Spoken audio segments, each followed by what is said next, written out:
السلام عليكم ورحمة الله وبركاته. أعوذ بالله من الشيطان الرجيم.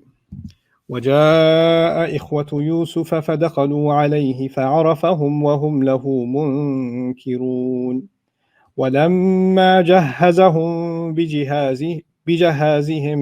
بجهازهم قال ائتوني بأخ لكم من أبيكم ألا ترون أني أوفي الكيل وأنا خير المنزلين فإن لم تأتوني به فلا كيل لكم عندي ولا تقربون قالوا سنراود عنه أباه وإنا لفاعلون رب اشرح لي صدري ويسر لي أمري واحلل عقدة من لساني يفقهوا قولي الحمد لله والصلاة والسلام على رسول الله وعلى آله وصحبه أجمعين أما بعد. Once again everybody, assalamu alaikum wa rahmatullahi wa barakatuh.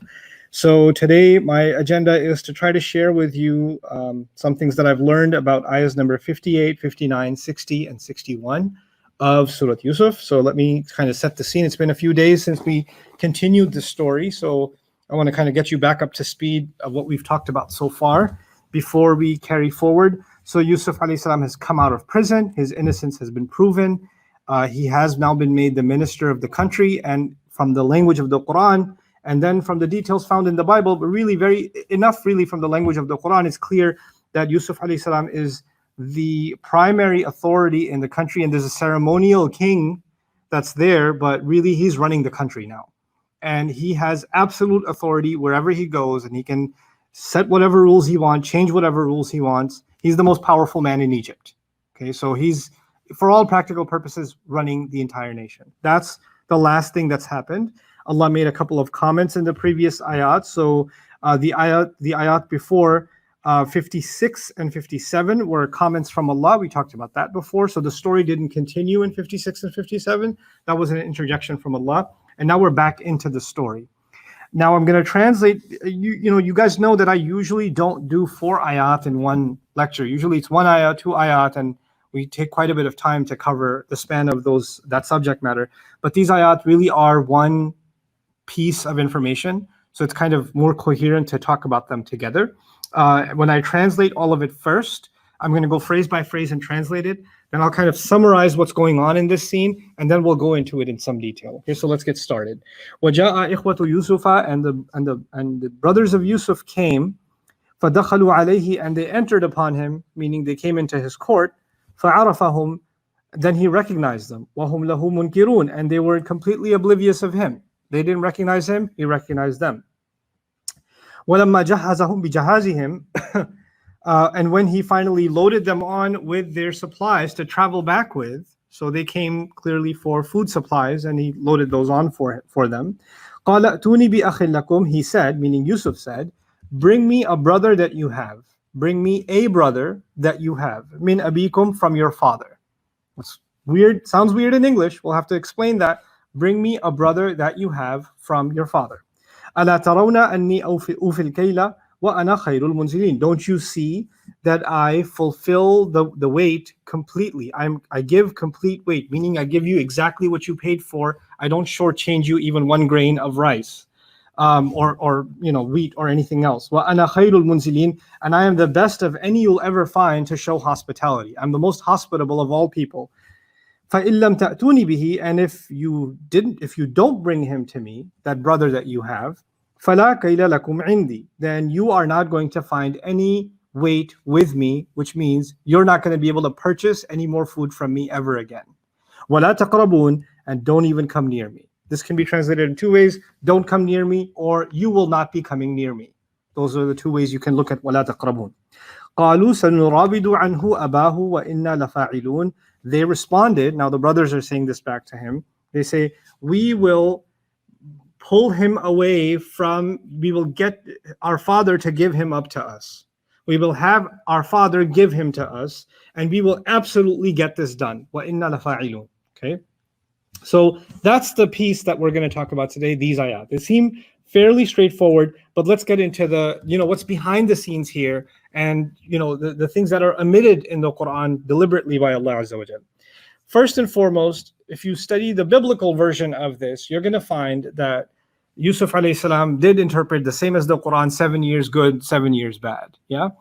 And he's working hard in those 7 and 7 years. And when the 8th year starts, meaning the bad years have now started, where food has run out, the rivers have run dry, and the nation's is starting to starve. The Bible describes that the starvation didn't just get limited to Egypt, it actually spread into further lands. The Quran says nothing about this. But the Quran squeezes all of that and says, the brothers of Yusuf came. Now, I want you to use your imagination a little bit. People who heard the Quran for the first time did not know the Bible. Most of them did not know the story of Yusuf in the Bible. And including the Prophet ﷺ, when he hears the story for the first time, and Allah says, and the brothers of Yusuf came, he does not also know they came for food, they came several years later. None of that's clear at the moment. All the Quran is saying is that the brothers of Yusuf came. What will become clearer as you read the story is you'll start to connect the dots. And this is very important because the Quran expects its readers to not just read something, but to read what has been between the lines, how to connect the dots, how to make sense of things. Allah expects us not just to understand what He's saying, أَفَلَا تَعْقِلُونَ, why don't they think? You have to analyze and think about what's being said. On its own, brothers of Yusuf came. You're like, first question will arise in your head is, came from where? How did they come there? And فَدَخَلُوا عَلَيْهِ, and they came into his court. Why are they coming into his court? What's going on? You could just read that and go on. And look, the Mufassirun, early Mufassirun, are going to find several narrations that fill in the gaps. The years became difficult. The famine spread even to the land of Canaan. Canaan, which is where Jacob was, where Yaqub alayhi salam was, and his family was. Now they've run out of food. They've heard that there's a king who's selling food at a very reasonable price. Here's the important thing: when food runs out, when any commodity runs short, when, for example, toilet paper runs short, then some people will start selling it on online for $100 a roll, because when you have short supply, then prices go up. Supply and demand, basic economics, right? That's not the Quran's picture of what economics is supposed to be. In fact, if food is in short supply and as a result you raise the prices, everything you made above and beyond the fair market value, because there's short supply, is considered riba. That's actually considered a form of riba, meaning you took advantage of the desperation of people. People are going to need that food no matter what. So now they don't have a choice. So they'll pay whatever you want them to pay. And so you jack up the prices, because where are they going to go? What are they going to do? They're going to starve? So in that context, Yusuf alayhi salam stored so much that he didn't allow for the prices to be raised. And we understand also that Yusuf alayhi salam is not only regulating the crop and the harvest, he's regulating the economy and the prices, and the expenses of the nation too, right? And in today's world, you find that we don't experience this as much in countries like the United States, but if you go to, where I come from originally, from Pakistan or other nations economically struggling or developing nations in the world, you'll find that milk one day gets to a point where you have to either choose between the electricity or milk. It gets overnight. Or overnight, the rice prices will go insane. Or you can't get chicken this month because the prices have shot up. Right? And it's ridiculous that something we take for granted in the more developed world, we take these price standards for granted. But actually, in many parts of the world, price gouging like that is a very common thing, especially where the economy is tough, where people know, where those who are making the money off of it know that these poor, what are they going to do? Where are they going to get their food from anyway? They have to come no matter what. Everybody's got to eat, right? So in that context, how are we filling these gaps? These people in Canaan realize that even people around them that might be selling food will be selling it at exorbitant prices. And food's running short everywhere anyway.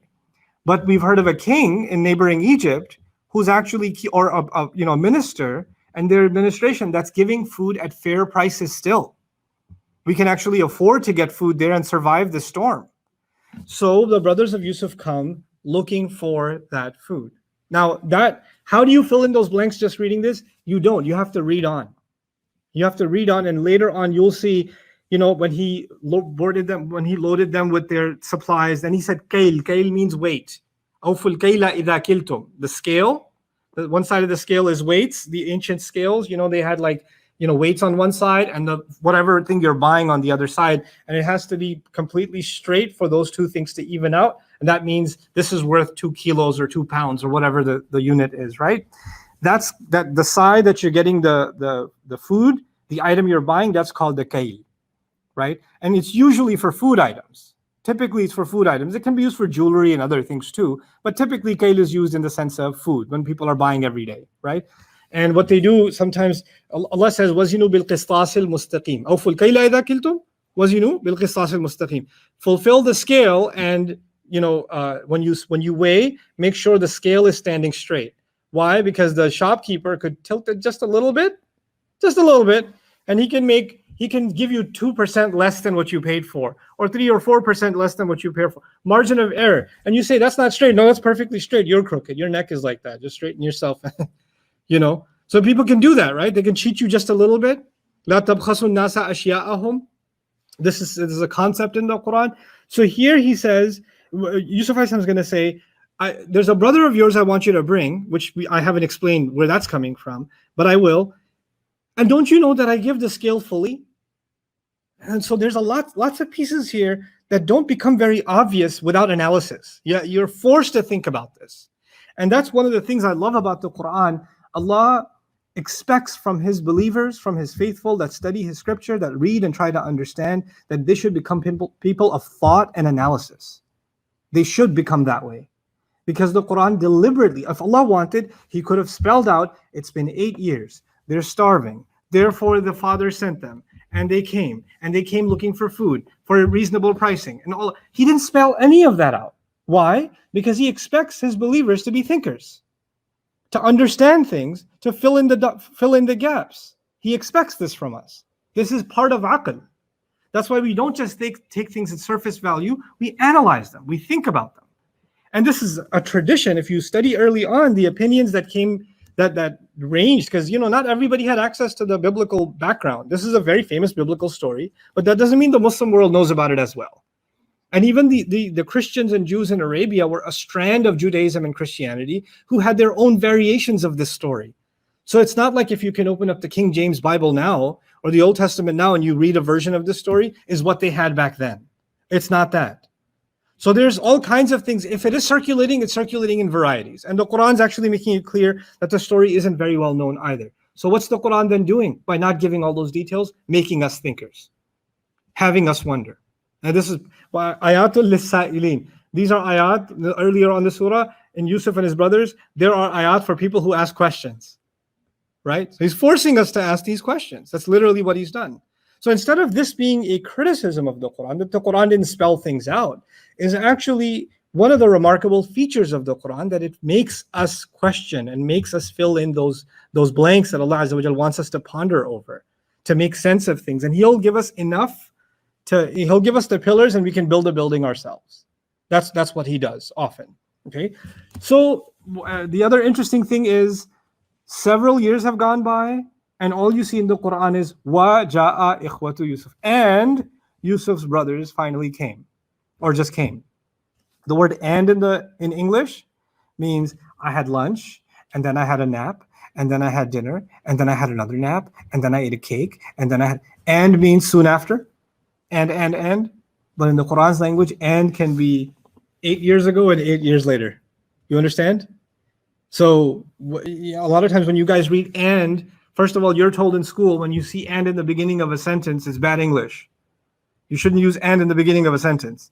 But when you read a translation of the Quran, a literal one anyway, you'll find "and" in the beginning of a sentence, right? Over and over again. That's because the Quran was not revealed by the standards of your 5th grade English teacher. Right? English has its own standards. Ancient Arabic, classical literature, has its own standard. And in that standard, the word "and" was used for several sophisticated purposes. And one of its purposes is to switch a scene from another scene. And so it happened after several years, if this was, the screenplay of a film, then what would happen is he's become the minister, and then the screen turns black 8 years later. And then it fades in, and the brothers are coming into town. But all the Quran's going to do, instead of the fade in and fade out, it's all just going to say is "and." And. Or you can say, if you want to really translate it like that, "and then." And then sometime later, some years later, it's like that. Okay. Now, the scene that we are to kind of extrapolate from what's going on here. Ja'a is used, they translate this as they came. Yusuf's brothers came, right? But ata is used for coming, and ja'a is also used for coming. Ja'a is used when something comes from a long distance or something big comes. Here it suggests that they came a long distance. Egypt is an alien land to them. They're not from Egypt. And I need you to understand the setting now. The economy is bad. Food is in short supply, which means businesses have been affected. People are not doing so wealthy. Everybody's trying to save up. And when that kind of thing happens in a country, or even bordering countries, as we can tell, then travel becomes dangerous. Because economy is bad, robberies go up. When jobs go down, when jobs start disappearing and economy starts collapsing, then crime rates go up, right? So now they've come into a hostile situation. Even though Egypt is still stable, it's not an easy journey, you understand? And you can't assume that it's a safe journey. This is a theme that I'll come back to, that journey was not an easy or a safe thing. But they had to take this journey because you have to survive. Without food, you're not going to have survival. So they take this risky journey, and now they're finally in a stable country inside of Egypt. But just because they came to Egypt doesn't mean they can meet Yusuf, because Yusuf is the prime minister. Yusuf is the high minister of the land. You can't just walk up to him and say, hey, how about some rice? How about some flour? It doesn't work that way. There's a long line of applicants, and they can't sell. You know how they have quota? Nowadays, we know what quota means. A lot of people don't know what quota. You can't just get all the eggs. You have to get per family 1 carton of egg or something like that, because there's not enough, right? So, and what do people do? They come back with a fake mustache and say, I'd like one too. And then somebody else comes back with glasses on and like, I want one too. Why? Because they want to hoard it for themselves, or they want to sell it at a higher price in the black market somewhere. They see a business opportunity. So when you have a quota, some people are going to try to take advantage of it. But in order to keep the country from taking advantage of these kinds of situations. By the way, is Yusuf alayhi salam savvy enough, street smart enough to know that there are going to be people that will take advantage of this and try to cheat the system? Yeah, because he's from the street. He's seen the prison, he's seen the criminals, he's seen how the slaves are, he's seen how the politicians are. He knows that there are scammers out there. He might even know some savvy politicians that'll send 8 different servants to get food to stockpile on the side, so he knows this game. He knows how it's played. So he's put an elaborate system in place, you would imagine, where people have to give their background check and they have to give their full information, like a census, right? If the government is giving you food, and if the government has sold something to you or given you a bond or whatever it is, then there has to be a record of it. So when they come in, they have to go through that bureaucracy. That's what I'm trying to say. And how does the Quran capture that they came into a bureaucracy? The Quran didn't say, and Yusuf's brothers came to him. That's not what it says. They came. All it says is they came. And then Allah says, then they entered upon him. But why say Yusuf's brothers came and then they entered upon him? It's 2 steps, right? And that suggests something. You can't just enter upon him. You have to go, give your name, give your family information, how many members in your family, tell us all their names, where do you live, where do you come from, what village do you come from, okay, so how many, and what are the ages, are there children, etc., because that'll determine how much we can sell to you, right? So they have to give all of this information. And who gets all this information in the end? Who's collecting all that data? That's Yusuf alayhi salam. So even before they come into him, they enter him, you can even imagine that it's not a surprise that they walked in. Who's next? And these are the names that, sir, because they can't just walk in and then introduce themselves. Before they walk in, the security guard or the administration says, sir, the next case is these people. These are their names. They say this is their father's name. He's at home. They have this. And they're asking for, now the thing is, the idea is they should get 10 bags, right? 1 or 10 camel loads, whatever it is, right? But they're asking for 12. And so we asked, why are you asking for 12? There's only 10 of you here. Well, we have, 2 more because we have a father, but the father's 1. Who else? Oh, we also have a brother. It's a half brother. He's there too. So they want, even though there's 10 of them, they want 12. Well, if you have 12, then you have to, this is going to I'll have to speak to management. You have to present your case. And who's going to look at that case? Yusuf alayhi salam. So then they enter upon him.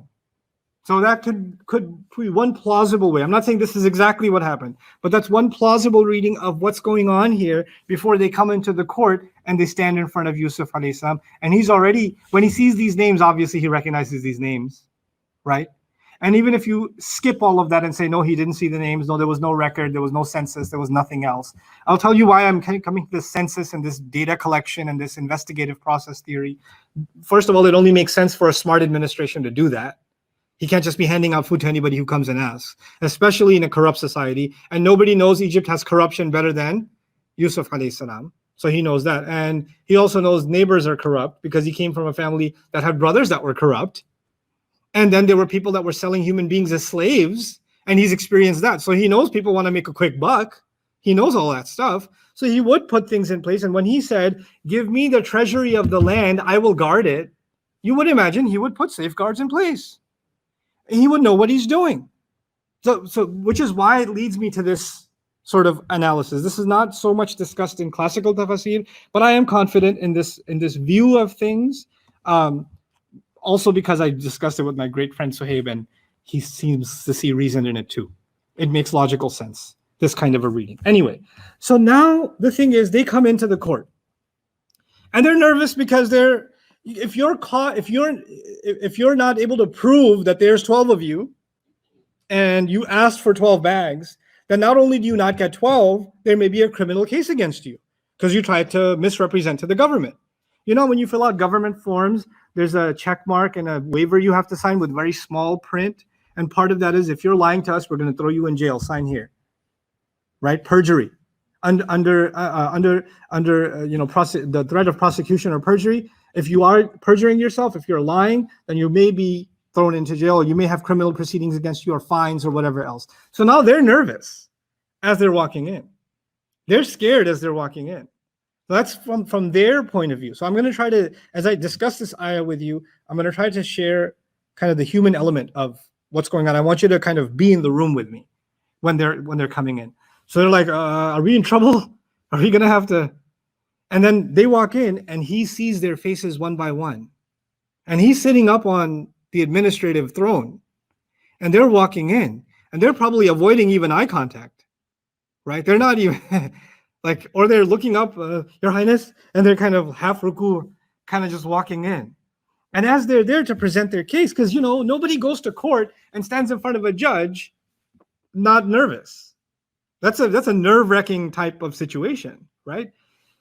And it could also be that even if they're not being brought in for trial, that the final phase is, before we hand you your food, there is an exit interview with the administrator. He likes to meet with everybody that he serves. He likes to have a conversation with them. He's a man of the people, right? And then they've already made their payment elsewhere. They've deposited their payment. They get a voucher. Now they come to the minister, and the minister speaks with them and says, and makes sure himself that they got exactly what they paid for. And this is to make sure that they did their part, and he also makes sure that his administration did their part. Because if the food is being given to them in some warehouse, and Yusuf isn't there, alayhi salam, then it could be that the people in the warehouse are giving them half of what they paid for and keeping the other half for themselves. Is that possible? Sure. It could also be that the people that came could, pull a fast one on the workers and get more than they actually got. So he wants to make sure everybody learns, it's the right balance between micromanaging, but also keeping an eye on things in the macro sense, right? So they go through the process, they make the payment, but the final delivery of goods happens on Yusuf's watch, which is weird because if he's the minister, then every person coming and buying food, he's going to put the food, he's going to have the load placed, because that's what the ayat say, is because he wants to keep watch on everything that's happening. It's kind of like Sulaiman alayhi salam checking on every member of his army, and when one bird is missing, he says, Mali la ara hudhud. What's wrong? I don't see hudhud here. And he knows the bird by name, right? So Allah is describing prophets when they're in a position of kingdom, that they watch things like it's a house, not like it's thousands of people, but like a household. Where's this kid? Did you have lunch? They're keeping track of every little detail. It's remarkable. So that's what he's going to do. Anyway, so he comes, and based on the theory that I'm presenting, perhaps they have given the census because they made, a claim for 12 bags. So the record says that you have another brother, and you're saying he's a half brother. I need you to bring that brother, a brother you have from your father's side, because you made claim of this much food. So I'd like you to bring him to me. Now, Mufassirun have given different explanations of this. One explanation, for example, is he spoke to them and said, "Wow, you are such," in the words of Suhaib's European English, he said, "You're such strapping lads. But there's supposed to be 11 of you. Well, the 11th one, our dad likes to keep him. He loves him a lot. He must be more beloved to your father than you are. That's why he kept him, which means I really like to meet him." That's kind of the long and short of it in Tefsir. One opinion is that he basically said, "I'd love to meet this son of yours or this brother of yours that is so dear to the father that he loves him more than you guys. He let you go, he didn't let him go." Why is that interesting? Because it seems like a dig, like, oh, you thought that dad loves me more, right? Now he still got him. And so, but there's no evidence for that. And the reason I'm not as sold on that version, because it's a theory, the reason I'm not as sold on that theory is because Yusuf alayhi salam is not in a position to make small talk with everybody who comes in and have, these kinds of conversations. And I'd like to meet with someone because they sound like a really impressive person, or your dad loves them, I'd love to meet them. It's kind of a giveaway.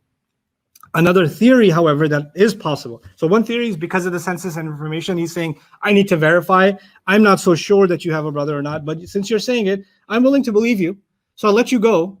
And I can understand that the travel is difficult, so your father may not be able to make the journey. I'm feeling this in myself. It's not in tafsir. Because somebody might ask, why didn't he say bring Binyamin and bring Yaqub, right? But the road is long. It's a difficult journey. They're not doing well. So it's not like they're going to travel first class. You understand? So it may be too much for dad to make this trip.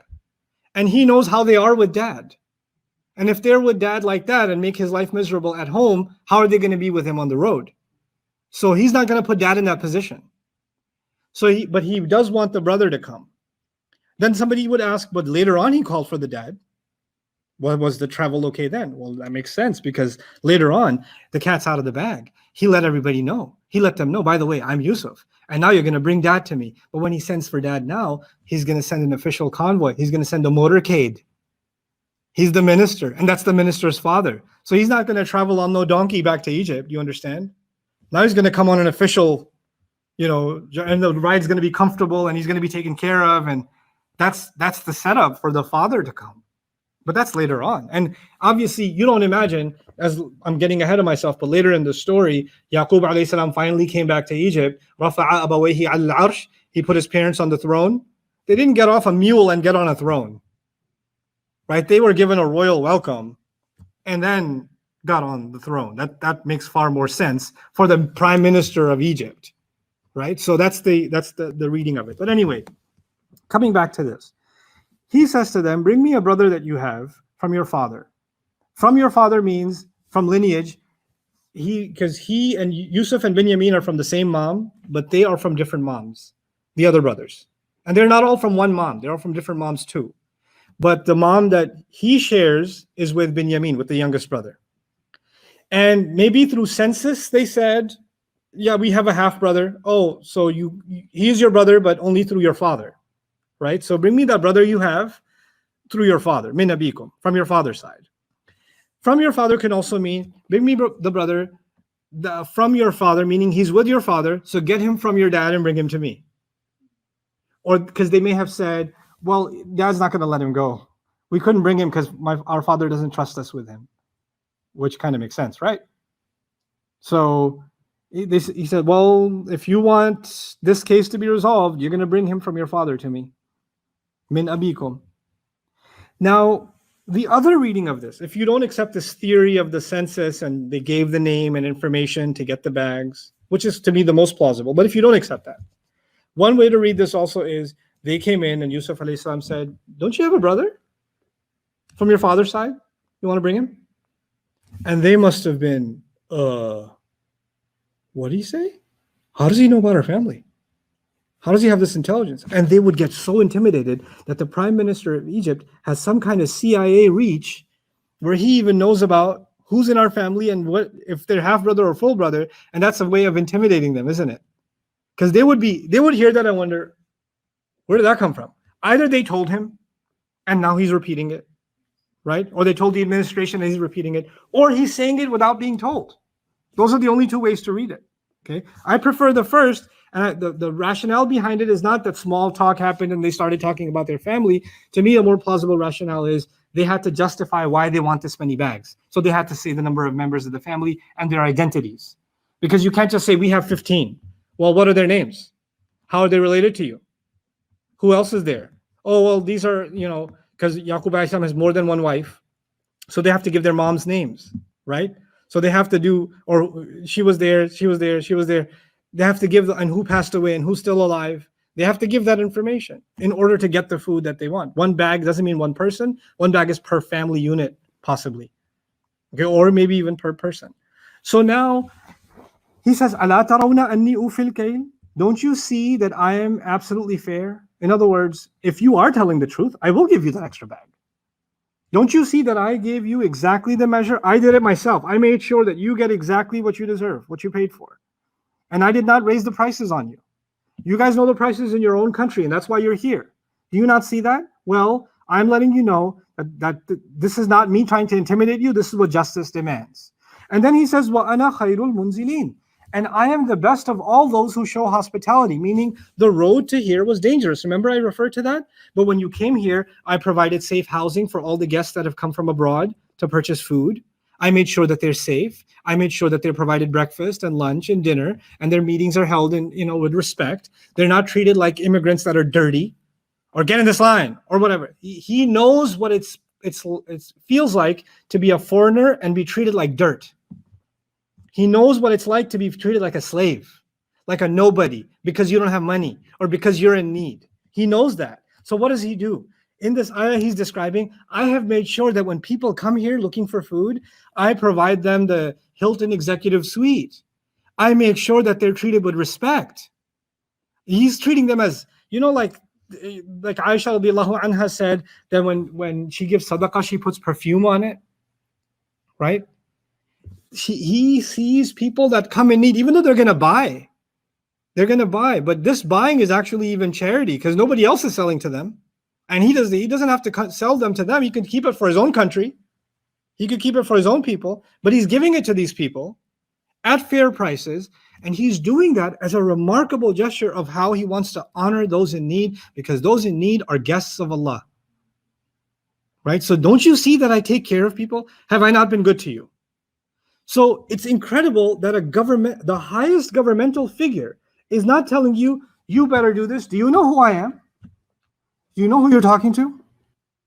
Do I have to repeat myself? He's not using his position, his power, his ability to destroy them as the leverage to get them to do what they should do. Instead, he's using, don't you see how fair I am? Don't you see what kind of hospitality I provide? Do you see that or no? Well, I'm good to you, right? I need you to be good to me. Can I trust you with that? No, he's going on trust. As smart as he is, as savvy as he is, he's appealing to their better senses. And what kind of precedent is that sending for the people that are watching this administration? Our prime minister, what does he use as the basis for making a demand? Not his position, not his status, but the justice that he serves. And he says, I'm not claiming that I'm just. Do you not see it? Have I not shown it to you? Have you seen it with your own eyes? Have you experienced my hospitality and my care when you came here? Is it like how other countries treated you? Is it how the roads were when you were elsewhere? Did I allow you to be treated like an inferior because you're a foreigner on my watch? Did I let that happen? Was anybody able to discriminate against you because you're a foreigner and you don't speak the same language, or you're a different skin color because you're a Hebrew? Did that happen in this country? Or were you treated with respect? Well, I need some respect back from you. You need to bring me a brother. You see how this case is being made? It's incredible. And there's the undertone of how a government is supposed to take care of its citizens and of foreigners that come for business, foreigners that come for work, foreigners that come looking for aid, outsiders. How is it supposed to treat them is all embedded in here. It's incredible. It's just you would think, oh, the story's just moving forward. No. There's so much here that I'm intimidated by these 4 ayats. There's that much here. The other thing that I'll go further and then I'll come back and tell you. And by the way, just because I'm nice and hospitable, don't think that I don't have authority also. Speak softly, but carry a big stick. And if you don't bring him to me, you may get away with this time. You might get away with, because this would be recorded as a crime. You lied, right? But if you don't bring him to me, فَلَا كَيْلَ لَكُمْ عِنْدِي, then from here on, there is no scale that will go in your favor with me. In other words, you will never get to put any food on the scale in this market again. You will not have anything to buy from here again. As far as I'm concerned, you will be banned from this country, from doing this business. وَلَا تَقْرَبُونِي, and you won't ever come near me again. Also means, and then don't come near me. Taqrabun could be jawab al-shart with a shart mahdhuf, or it could be nahi. So nafi or nahi, either way it can be read. And that's why the noon is missing. That's for the grammar geeks. But the bottom line is the same. Don't come near me again. So he knows I don't have to threaten them with punishment. You know what the biggest punishment will be? You won't have access to a fair ruler. I will deny you access to myself. I will not give you, go find your justice elsewhere, because I know you can't find what I give you. That's confidence, man. That's not, I will come after you, I will hunt you down, I will take you. You don't know the reach of the Egyptian empire. You don't know who you're messing with. Instead, he says, your loss. You won't have the access to my resources, my justice. And you won't get this kind of treatment from me again. You'll be banned. وَلَا تَقْرَبُونَ. When you stand on principle, then the biggest loss to people isn't the damage you can do to them. The biggest loss to them is they don't have access to you anymore. That's the biggest loss to them. Some people do this or else. But if you stand on right, do this, or you don't have to do the right thing, or I don't have to deal with you anymore. Just, you won't deal with me. That's it. I don't have to serve revenge to you. I don't have to raise my voice. You don't exist anymore. You know, because you did this, do the right thing, and you won't know. If you don't do it, then here's my revenge. You no longer exist. I no longer do business with you. I actually had this as a business policy in my career. I would, get contractors to do different kinds of work. Technology work, design work, website development, whatever kind of work, right? And deadlines and prices and things are agreed on, right? And I would say from the get-go, you need to tell me what this project is going to cost. You need to tell me when it's going to end. That needs to be stipulated in contract. If you're not able to meet that deadline, here are the clauses, the penalties or, discounts or whatever. We need to agree to that ahead of time. And if you fail to communicate and break these clauses, I'll still pay you, whatever. But we're never going to do business again. You won't deal with me again. That's not going to happen again. And there are people Muslims, I dealt with many Muslims who didn't meet their contractual obligations, right? And after they did meet their contractual obligations, I spelled it out to them, and here's why we're not going to work again. I tried to spell this out to you. I tried to make this clear to you. No, but I'm your brother. You give all these lectures about rahmah. And Yusuf alayhi salam knows rahmah too. He knows mercy, he knows brotherhood, he knows forgiveness. But he's saying, if you're going to scam me, don't come near me again. In other words, forgiveness, mercy, brotherhood, courtesy, love, all great. But a line for fairness is a line for fairness. Business is business. You've got to draw the line. You're still my brother, we just won't do business together. You're still my brother, but you can't work for me anymore. You're still great. I still make dua for you and your family, but we're no longer business partners. You understand? You have to know where to draw. Work is work. Nothing personal. Like, they're still his brothers. But he says, if you cheat me in this way, don't come near me. The irony of this, they couldn't wait to get Yusuf as far away from them as possible.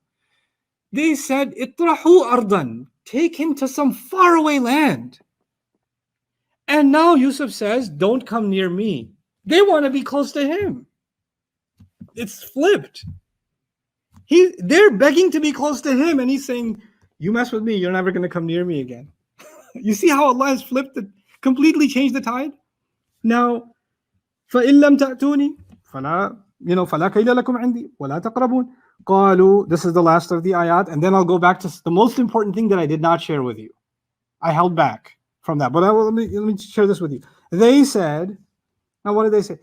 It seems from the conversation we can extrapolate they already told him that dad will not let him go, right? Now, min abikum could be for lineage. Min abikum as a subtext can also mean get him from your father, right? So what did they say? This is sanurawidu anhu about. Rawada was the word used earlier on in the surah for seduction. The minister's wife, rawadat. Hiya rawadatni an nafsi. Now what does rawada mean? Let me remind you. It means to get someone to give you of something valuable they have, to get them to give it to you. She wanted to have him give himself to her. To have her give himself. What's the most valuable thing to him? His self. She wants that. That's why an nafsihi. Now, they're using the same language and say, we will get our dad to give him, meaning our brother, to us. In other words, we're going to find a way to wiggle our brother away from our dad and convince him to let him come with us. Okay. They know what they've done to their dad, yes? They know the kind of trauma they've caused their father. And now, because this is about money and this is about food, they say, we don't care about their dad's feelings. We'll get him for you. No, sir. No need to get so harsh. When he says, don't come near me again. No. We'll get him from our dad. It's no big deal. We got this. Guaranteed. Absolutely, we shall do it. We will get this done. Don't you worry. Dad's not going to be a problem. We know how to handle that. We've done it before. And even though in their minds, like, oh my God, we've done this before. How are we going to pull this off again? Because they know it's going to be 100 times harder because they can't pull the same stunt twice. Let our brother come travel with us because there's food to be gotten. How are they going to make that case after their track record? And clearly, by the way, later on we'll learn they're not good to Yusuf's brother either. They hate on him too. They abuse him too. So they're going to have a real hard time making this case to their dad, but right now they're so scared of Yusuf alayhi salam. They're like, we'll get it done. We will absolutely pull him away from his father. We will get our father to give him to us, to let him go, and we'll absolutely get this done. Don't you worry, sir. We'll be back with him. Because now they're on the hook. They don't know how long this famine is going to last, but the word on the street is it's going to last 7 years, right? And if we mess this up, the next 6 years, we're going to die. So we better not make this king angry. We need to come back and make sure that we are on his good side. It's almost like Yusuf alayhi salam said, when I'm nice, I'm really nice. But when I'm mad, well, then it's ice cold. You don't get to see me. You don't want to make me mad, do you? That's basically what Yusuf alayhi salam has done. But the part that I skipped, that I'm going to conclude with you guys, which to me is probably the most powerful of all of this. Go to the first ayah of today's discussion. Yusuf's brothers came. I want you to put yourself in Yusuf alayhi salam's shoes. When he looks at a piece of paper and he reads these names, what does he feel? What images come in his mind? What memories come in his mind of being smacked across the face, of being pushed, of being thrown into a well, of them spitting at him, of them horribly treating him in that, and then every terrible memory that followed, being sold, being pushed around in a market, being looked at as an animal, not having a shirt on himself. Have all those memories disappeared? No. And all that chain of terrible events and everything bad that happens, difficulty that he had in his life that followed. Yes, it's the qadr of Allah, but whose crime was it? At the end of the day, that chain of events that chain of tragedies? Who initiated that chain of tragedies in the life of Yusuf? These people. And he sees their names. Now I want you to take a step back. There are people that have been abused in this life. Was he abused by his brothers? There are people that have been abused in this life. And you know what? Sometimes you're abused and you're broken and sometimes people are even suicidal. There are people that are so broken. And then Allah gives them the strength and opens doors for them and they're able to recover to the point where they're able to get some form of a life back together. They're able to get a job or finish school, or they're able to start a family, or they're able to move on. And to the outside world, they look okay. They look like everybody else. They're normal. In fact, they even look successful as Yusuf. Like everybody looks at him as successful, right? But is there a part of him that was cracked by his own family? A part of him that was broken by his own family that nobody will ever see? That wound that he carries? Even though he redeemed himself on the outside, the scar of my own family did this to me. Man, if they were in front of me, what would I say to them? Sometimes you think about your abuser, you have dreams about them, and you say, if they were in front of me right now, what would I do? What would I say to them? Man, I wish I could tell him this. And people write entire letters to their abuser and never send them, right? And keep them in their notes, keep them in their journal, keep them on their phone and read it. This is what I would say to you. This is what you did to me. I just need you to know. And sometimes, even though you're past them and they're no longer in a position to abuse you, when they come in front of you, you say, I just felt that I had to let you know what you did. I needed to tell you what you put me through. I just needed you to know that. Do you even feel anything? Do you even acknowledge what you did? Do you have any remorse at all? Wouldn't those be the feelings? And he's like, yes, he's the prime minister of Egypt. Yes, he's out of jail. Yes, he's in a great position now. But when those faces come in front of him, isn't he back to being 10 years old? Isn't that trauma just hitting him all over again? You know what kind of a shock experience emotionally that would be for anyone? No, it doesn't matter the age, because that happened to you when you were a child. And that person's in front of you now. If somebody has hurt you in the most terrible way, just seeing them can give you a panic attack. Just seeing them. Just seeing a picture of them on social media can do that. Just they happen to walk by in a store and you saw them from a distance and somebody who resembled them, and that can break you. It can just completely shatter you. You'd start shaking and, you're nervous and overwhelmed, really overwhelmed emotionally. And Yusuf alayhi salam is human. He sees those people. Doesn't he want to just cry? Do you know who I am? Do you know what you did to me? And now you're coming to me, and he recognized them, right? وَهُمْ لَهُ مُنْكِرُونَ, and they're oblivious of him. That first ayah 58, they're oblivious of him. They don't know who he is. Can you imagine? You don't even recognize me, do you? It's not even funny to him or a joke. It's adding insult to injury. You threw me away, and now you don't even know who I am. From a personal point of view, this should be when he just bursts open. He just lets it out. And he could say everything he's been containing inside for all those years. But what does he do? Provides them hospitality. Lets them come. And then he knows that there's a brother he has that is from the same mom, and he's smart enough to know, if they abuse me in this way, what have they been doing to him? What has he been going? Why isn't he here? Oh my God, he's not here. What must he be going through? I'm not going to let them continue to do to him what they did to me. You have a brother of yours, right? Bring him to me. You better bring him. And if you don't bring him, there's no food for you. Do you understand there's an emotional backdrop too? There's a family backdrop too. He's trying to protect who? His brother. The brother.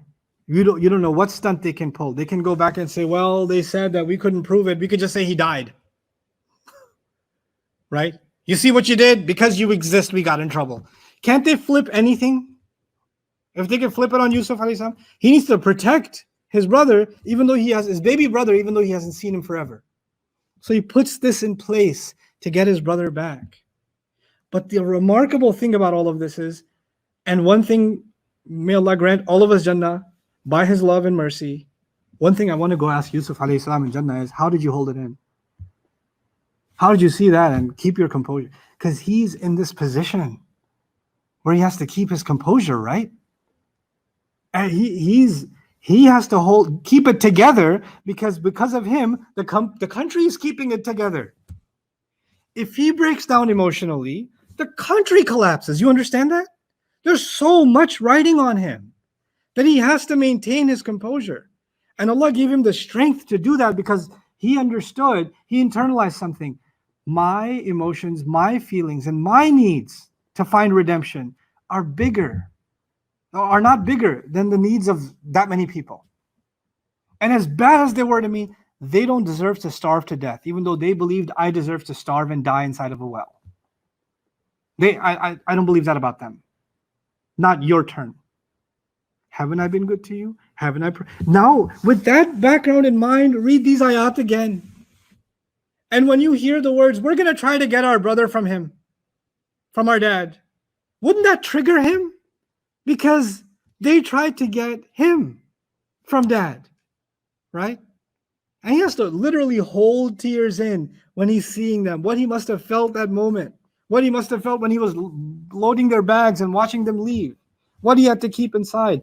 The Quran is teaching us a profound lesson in empathy, that people that have gone through traumatic experiences don't just forget. Listen to this. فَعَرَفَهُمْ. He recognized them. This is the last thing I'll share with you today. فَعَرَفَهُمْ. He recognized them. Obviously, he recognized them. They're my brothers. But there's a deeper layer. He recognized them to be the same as they always were. He doesn't see remorse on their face. He sees them still trying to. He can see, he has the intelligence to read people, doesn't he? And you know what? Allah told him so many years ago when they were beating him and throwing him in a well, Allah intervened and Allah said, لَتُنَبِّئَنَّهُمْ بِأَمْرِهِمْ هَذَا وَهُمْ لَا يَعْلَمُونَ. You will tell them about this thing they did to you. You will be telling them, and they have no idea. So they're throwing him in the well, and Allah is talking to him at the same time, and they have no idea. And so many years later, Allah has fulfilled His promise. It's starting to happen, and they still have no idea. وَهُمْ لَهُ مُنْكِرُونَ. And they're still oblivious of Him. Then it was وَهُمْ لَا يَعْلَمُونَ. And here it is, وَهُمْ لَهُ munkirun. They have no idea who He is. They have no clue what's going on. They have no clue the word of Allah that was said so many years ago is starting to get fulfilled right before their eyes. We don't know sometimes what's going on inside of a person. We don't know what's happening inside of them. We don't know, sometimes we don't realize the hurt we've caused somebody else. And we don't know Allah's plan to redeem that hurt. We're oblivious of it, they're oblivious of it. So it's not just about our feelings. Maybe we've hurt somebody else's feelings. And they're traumatized by seeing us. They're shaking because we did something wrong to them. And we're oblivious. This is about looking in the mirror also. These ayat are about ourselves. When we read stories like this, we want to put ourselves in Yusuf's place. That's kind of because they're the villains, right? We don't want to put ourselves in there. But, لَقَدْ كَانَ فِي يُوسُفَ وَإِخْوَتِهِ آيَاتٌ لِلسَّائِلِينَ. Maybe we're not in Yusuf's place. Maybe we're in the brother's place. Maybe we're not in Yusuf's place. Maybe we're in the minister's place. Maybe we're acting like the minister. Maybe we're acting like the minister's wife. Maybe we're acting like the people who sold him. You have to be honest with yourself. And not just, if you project yourself as the victim, then everybody else is the wrongdoer, and you say, man, that uncle of mine, that's totally the minister of Egypt. And that one, that auntie of mine, that's the wife of the minister. And this one is the brothers of Yusuf. I'm Yusuf, everybody else is all the bad people. You understand that? But the mirror, when you look at the Quran as something that shines light on you and myself, is what of my behavior is like like those brothers. How oblivious. And the way they talked about their dad. Oh, we'll just get him away from our dad. No big deal. Like they still don't care about his feelings. Where did this all start? Our dad doesn't love us enough. Yeah, clearly you don't love him. If you loved him, this is not how you would talk. You would say you can send the authorities and check, but we can't put our dad through that. We can't put our father through that. There would be a different kind of conversation. So from a human point of view, from an emotional point of view, this is a very transformative experience in the life of Yusuf alayhi salam. It's not just he recognized him, they didn't recognize him. There's a world of emotion behind this that is going to unlock for us what's coming further on. And now it helps us better understand why he's so adamant about asking for his brother. Now we understand, because when you've gone through trauma and you've gone through abuse, and you love somebody, you want to make sure in every way you can they don't go through the abuse that you went through, right? Last question that somebody legitimately asked, and I'll end, and that is that people said, well, Yusuf was freed from prison. He's the prime minister of the country. Why didn't he just go back home and, reunite with his family? He has the intelligence. He has the resources. He has the freedom to. So why not just go back? At least bring them back immediately. Why? 8 years have gone by, right? 7 good years and then the bad ones? Understand something. Yusuf understands his place in the world. He understands that his role is to save hundreds of thousands of lives and to bring them towards a better life and a betterment in this life and in the next. By him being the role model of justice and steering the country in the right direction, he's making people wonder, where does his sense of justice come from? Why is he like this? Why is no other politician like that? What's different about him? The only thing different about him is his faith in Allah, isn't it? His administration is da'wah, not his speeches. His administration is da'wah. And he understands that if he takes a 3-week break or a 1-month break and goes on camelback or horse or whatever over to Canaan and meets with his family and come back, in those 4 months, can there be mishaps and corruption? And can that happen? There is not a day to waste. Da'aban, you're going to work night and day, and I'm going to make sure this gets done. And he said, I'm going to guard over this. You know what that means? He put his personal needs aside for the greater good. That's why he didn't leave Egypt. He didn't leave Egypt because he has a much bigger responsibility than his personal needs. So he didn't jeopardize that. Some say that Khairul Munzilin, when he says, I'm so hospitable, that he provided them better hospitality, like the brothers especially. He took extra care of them. I would argue that he's Khairul Munzilin here actually means, don't you see that I fulfill the scale for everybody and I'm hospitable to everybody? Because part of what I sense about Yusuf alayhi salam is in his position of governance, now that he has governmental power, corruption means not only do you oppress people that don't deserve to be oppressed, but also you give favors to people just because they're family. So I don't attribute that to Yusuf alayhi salam, that he provided some extra hospitality to them because he could now. Because I feel that every honor that he's been given, better housing, money, whatever he has, he sees all of that as a public trust. He doesn't see any of that as a personal privilege, right? All of it he's using for the greater good. So he's providing hospitality for everybody, and that's really my reading of that portion of it. So I pray you benefited from our look at these 4 ayat. I'm really loving this series, subhanallah, and inshallah ta'ala we'll continue from 62 onwards next week on Monday. Barakallahu li wa lakum. Assalamu alaikum wa rahmatullahi.